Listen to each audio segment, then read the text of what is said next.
नमस्कार नारायण।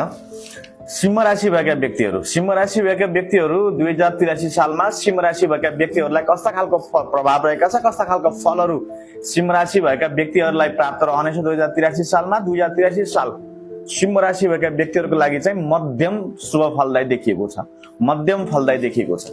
सिंह राशि भएका व्यक्तिहरूले 2083 सालमा सिंह राशि स्वभावतः पनि जोश, जागर, ऊर्जा, आँटले भरिपूर्ण राशि हो।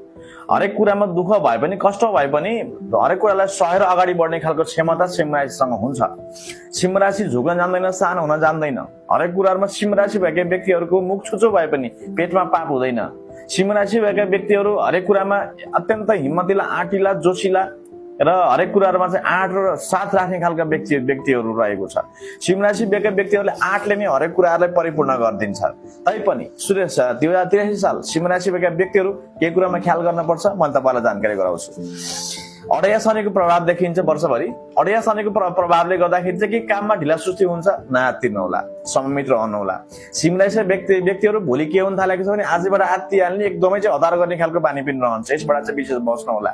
सिंह राशि भएका व्यक्तिहरूले यो वर्ष शनिको विशेष जप पाठहरू गर्नु होला, राम्रो रहन्छ। हनुमान चालिसा, शनिको मन्त्र, शनि कवच पाठलाई विशेष ध्यान दिनु होला। वर्षको सुरुवातको महिनाहरू पूर्वार्ध वैशाखदेखि ल्याएर मङ्सिर कार्तिकसम्म चाहिँ यो समय अलिकति ढिला सुस्ती, विलम्ब र कामकाजमा ढिला सुस्ती हुन सक्छन्।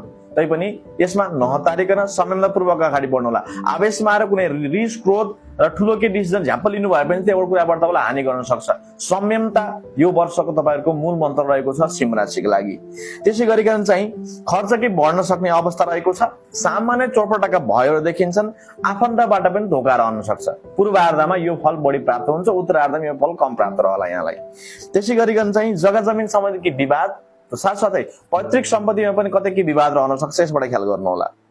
तर पनि मङ्सिर कार्तिक पछि, मङ्सिर पछिको समय उत्तरार्धको समय वर्षको यो समय चाहिँ वैदेशिक यात्रामा लाभ प्राप्त रहनेछ।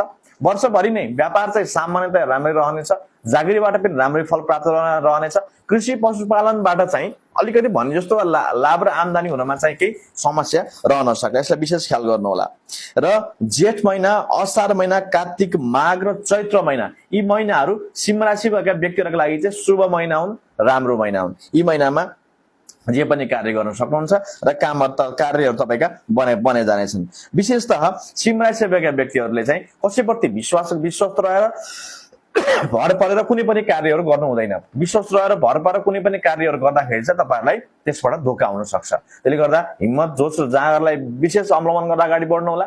कुल देवता, पितृदेवतालाई विशेष